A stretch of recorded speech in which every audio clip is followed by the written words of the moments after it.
So we're back, and I wanted to make a little video because, shock, I've still been thinking about Takeshita and Okada and that classic match at Double or Nothing. Now, I was thinking about it, and obviously the main complaint with Takeshita and Okada's whole series was the story was kind of dropped and then picked back up again. Or at least dropped and then, just kind of went west, and then, they eventually went, let's just do another match. And it was like, I just wanted to think, like, what's a bunch of other AEW stories specifically that I'd like them to revisit? And I feel like that's, like, revisit or pick back up again or continue, whatever you want to put it. I just wanted to think about a few storylines that I've enjoyed. And I'm just going to talk about a few, probably like 5. I don't know how many, but I'm going to assume 5, because that's normal.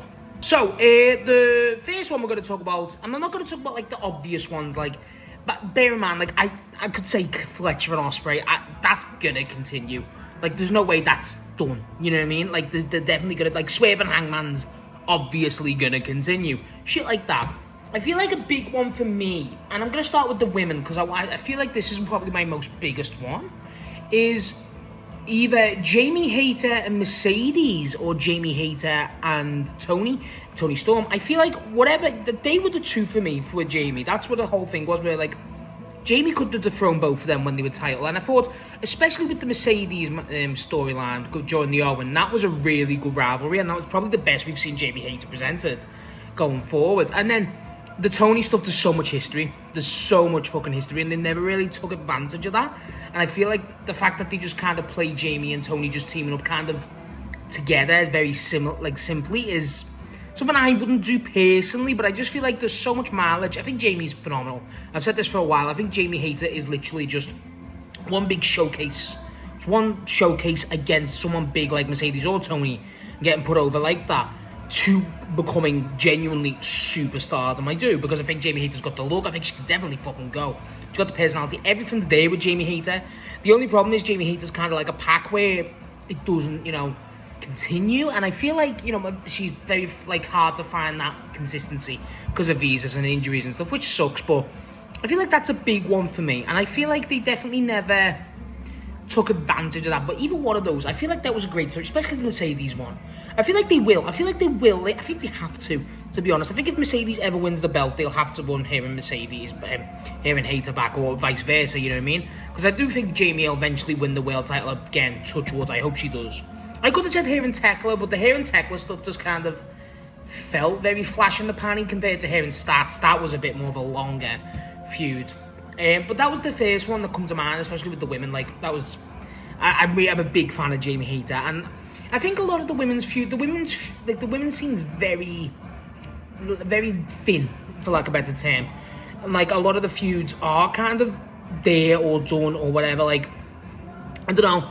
I just feel like they need big signings for the women. We've said this before, like Mercedes and Athena maybe, but I feel like that's such a weird direction with the, they've teamed up too many times. It's kind of weird.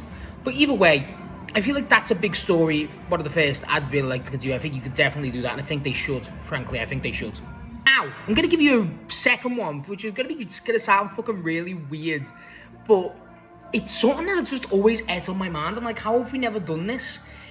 So, for a good while, we were teasing Danny Garcia and Nigel McGuinness, and it eventually bled into Danny Garcia and Zack Sabre Jr., and that never come to be. And I'm like, I think that'd be really good. Obviously, you've got some, like, mitigating factors there. Obviously, with Danny Garcia being, Danny Garcia is kind of consistent, but with Zack Sabre Jr., he's not an AEW talent, so it's very rare to get him on that run.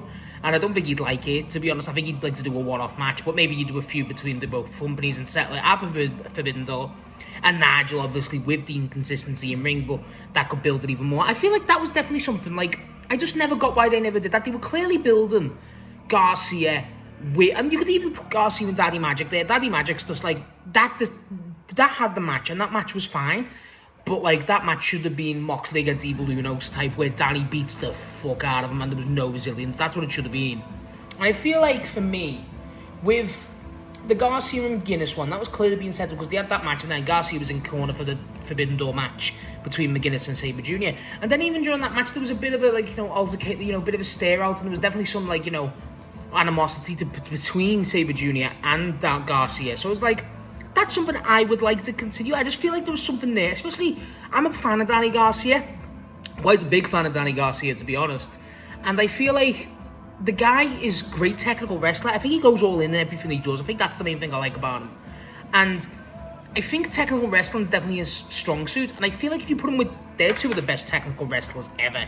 Nigel's obviously a bit more debatable because of, the injury. But then Zack Sabre Jr. is undebatable. You can't debate that, how good he is. So I just feel like that works. And I know they could have the one-off match, but I feel like as a feud, I think Danny Garcia's got this very underrated aspect of storytelling in wrestling, and I don't think he gets the credit for it. I'm a big Garcia fan, so I might be biased. But I just feel like there's definitely something there. I feel like there's something there. And I just always thought I would at least like some payoff with that. I don't know why, I just always did. But I don't know if that's just me being biased.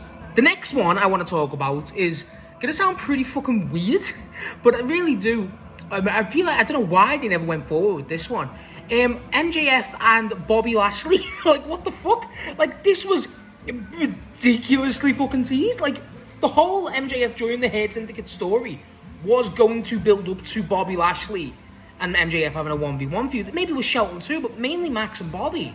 And it was like, I just never got why they never did it. And like, I always thought the easiest call they could have done in their life was MJF when he won that belt back from Hangman, Samoa Joe and Swerve and World's End. When he won that belt back, the first challenge he had, if I remember correctly, his first match was Bandito, which was a fucking classic, by the way. Doesn't get the credit that match deserves. The first match should have been Bobby Lashley. I was just like, I know Bobby was injured, but it was like, that was the easiest fucking layup ever for a start of a feud. Like, first match in a reign, you're obviously in AEW, you normally do win those. The history was there, and it felt like you could have had that return be like, oh fuck moment. Like, no one would have expected Bobby Lashley, but as soon as you heard, we heard people, or, they've heard Syndicate, you'd be like, oh fuck, you would have switched on immediately, you would have immediately got it. And I feel like, honestly, as Bobby Lashley's a very limited performer. I like Bobby Lashley, but he can't do everything, which is fine. But I think Bobby Lashley can really get a good story, especially someone like a Max, where you've got that intimidating, figure. Obviously he's massive and he'll beat the fuck out of Max just pure from size. And obviously Max being chicken shit and cowardly and half the time and stuff like that, and obviously work smarter, not harder. That works for Max. And obviously you got the Hurt Syndicate stuff. You got to have, MVP and Shelton involved. You could definitely do a build for that. And I just never. That was, to me, again, that was like the easiest layup. They could have they built to that. They really did. And they never really continued it. And I was like, why did you not? And especially now, because you look at the Hurt Syndicate. I like the Hurt Syndicate. Made a video about this a while ago. A few, actually, on each of them. I think they're very underutilized, especially Shelton. But I think they're very underutilized, and I feel like that would have given them something to do. Nothing too major, would have felt a bit more, deserved. It would have made sense with the story, and I just think it was an easy layup. To me, someone who watched, it was an easy layup, and I think a lot of people who watched at the time would think about it and go, why did they never do that payoff? It was just basically Max was kicked out of the Hurt Syndicate, and then they I don't think they've ever interacted since, which is nuts. Fucking nuts. So, and that's why, because the Hurt Syndicate are never on fucking TV. But I don't know. I just feel like that personally for me was. I just feel like that was a layup that I think should have been done. I don't think it will. I think that's the biggest problem. I think they easily could have, and I just don't know what's going on with the Hurt Syndicate now. Frankly, I don't. But I think that was the Bobby Lashley and Max singles feud. You would have got some good shit out of there, and I think that could have been genuinely really fun. I think that would have been a really fun mini little program to build a pay-per-view, or even just one defense. I wouldn't have been against that at all. Now this one's going to sound really weird. I've always said the end goal, because now Cage and Cope have won the belts. The end goal for me, always especially with Christian, especially when you look at it from same perspective, was to get Nick Wayne over on the way out. And I feel like Nick Wayne's a great wrestler. Nick Wayne's brilliant, but I just feel like that story just come to a halt after, I don't even know what the fuck happened when you think, FTR got involved, they took over, Nick Wayne got injured, that's what it was. Nick Wayne got heavily injured, because they had that match at Forbidden Door, and then when that happened at Forbidden Door, Luchasaurus turned, he reunited with Jack Perry, Kip Sabian's been dead, like, where the fuck's he at? So, it's like, there's definitely something that left there, and then Nick Wayne's kind of been back, and I thought it was weird how Nick Wayne never interacted with. Like, I know he's a bit more Ring of Honor now, because obviously he was the champ. I don't think he still is now. But he was obviously in Best of Super Juniors too, which good run, I believe. And I just feel like the Christian stuff's definitely the main thing with Nick Wayne. I feel like there's a lot there, especially with the history, and I think you could really get Nick Wayne over, especially now with the tag. The problem is with Nick, you've got no tag partner for him at the minute now. You're really gonna give it to Kip Sabian now? Like, I feel like that's kind of long gone. Luchasaurus is obviously with Jack Perry. I just feel like there's probably someone out there. I don't know who, but there's definitely someone out there who could work with Nick Wayne heavily. But I don't know what it is. I just think Nick Wayne's definitely. To me, I just think Nick Wayne's an end goal with Christian. I do. I just don't know why. I just always because I think Christian's best work was admittedly with Nick Wayne, or, same gimmick, the father gimmick, and obviously with Nick Wayne it was really highlighted, and then they were really building Christian and Nick Wayne's tension. They eventually had the turn. That's where obviously, he teamed with Cope eventually, or built up to team with him again. And it was like, okay, so we've built up to take out FTR and Nick Wayne, and then they just didn't really continue the Nick Wayne one because he was injured, and it was like, well, okay, so now the FTR out the way, we're now doing the dogs. Like, we could have, again, the books were obviously on the table with that story, but it was like, the Nick Wayne one was just like, I just feel like that's so unfinished. I feel like when Christian, specifically Christian, maybe not Cope, but specifically Christian, I think they all retired together. I feel like that has to have some payoff. At least something. Maybe his last matches against fucking, I don't fucking know. Like, maybe his last matches against Nick Wayne, or, whatever, something like that. Or there's gonna be some shit like that. I just feel like there's something there. There's something unfinished. It feels unfinished. And I just don't mean that in the criticism. I just mean that in the sense of, like, okay, I hope we're saving this for later, because I feel like there's a lot there. And honestly, I like Nick Wayne, and I think Nick Wayne does deserve that moment to get over. I think he's a great worker, and I just think getting over by someone like a Christian specifically, legend of the scene, is like, okay, that's a big one. So I don't know what happens. I don't know what happens with Nick Wayne and Christian. I don't know if they do. I think they will interact at least one point before Christian's out. But I just feel like that for me that's a big one. I feel like that's one of the bigger ones. It's like, let's just get him. On his way out, and just get Christian to give that Nick Wayne rub, because Nick Wayne just needs it. He just, not even in a bad way, but he just needs that small rub go. Because he's good enough in ring, and he's so fucking young.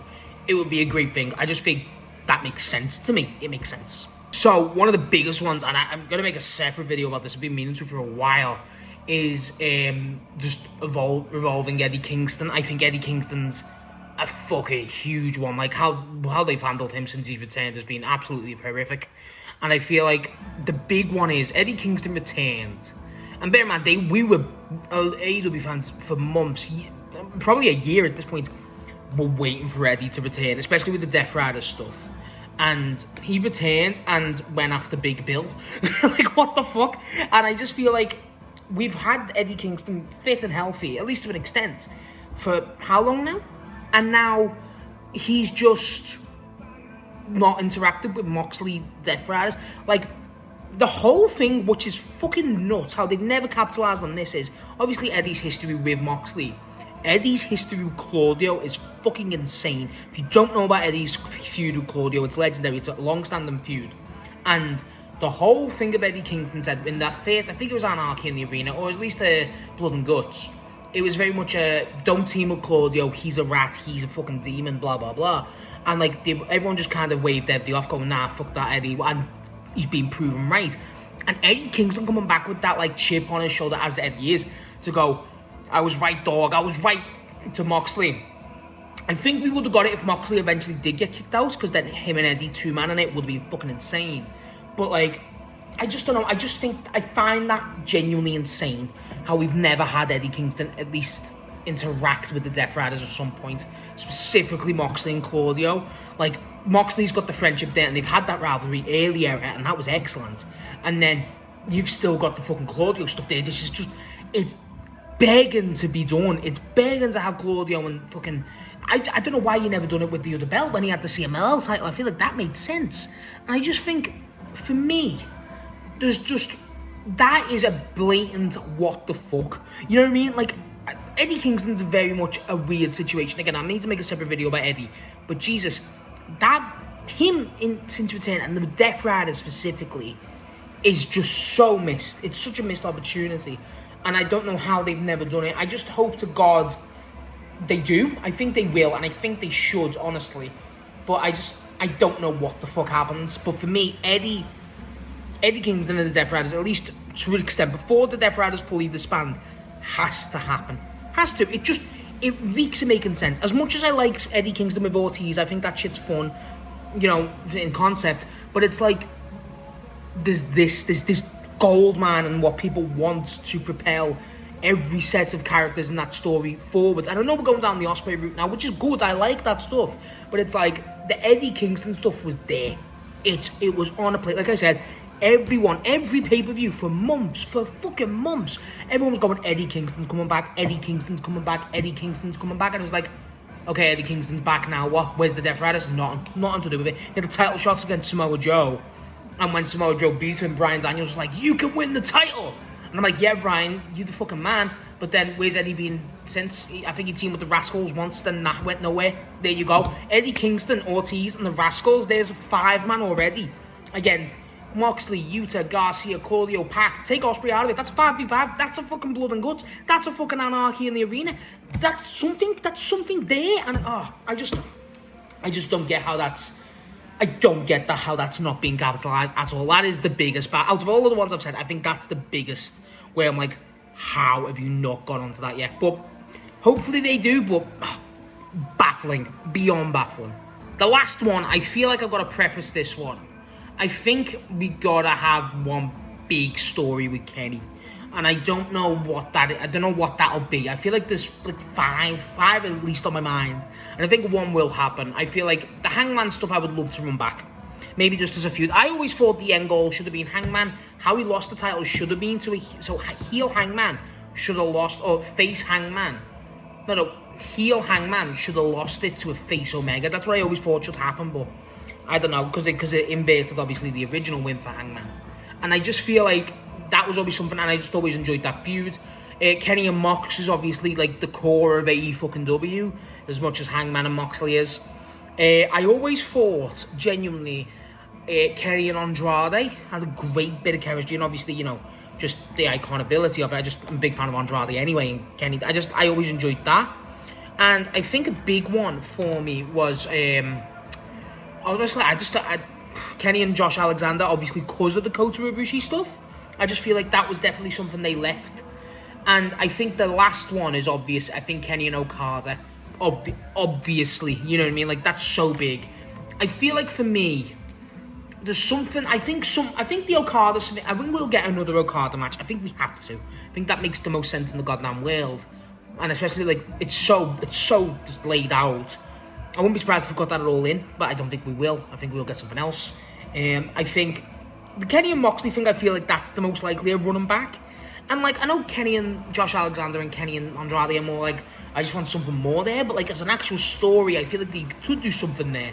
But specifically with Kenny and Moxley, I just feel like that's a big one. That was a huge feud, if you don't remember. And it was, again, that's like the core of AEW. Moxley's the ace. Kenny's the best belt machine. As Hillel Carter said, I'm the best belt machine now. I just think there's so much there, and I just feel like there's a lot of feuds with Kenny. That's the thing. I was thinking, like, I've got to have one for Kenny, because I think Kenny's really lacking at that shit at the minute. And I feel like the Max, I would have had Max, but again, they've done that. I think the Ospreay stuff will eventually return. I think that's clear. I just feel like Kenny's stuck a lot of time in the fucking callous vortex, which a lot of people are.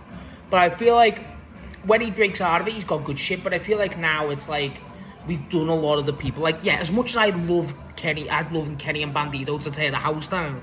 It's like, Kenny and Bandito would not be a great feud. It wouldn't. I don't think it would. I like Kenny as a heel, but I don't think he's going to be turning heel again. I think he stays as a face.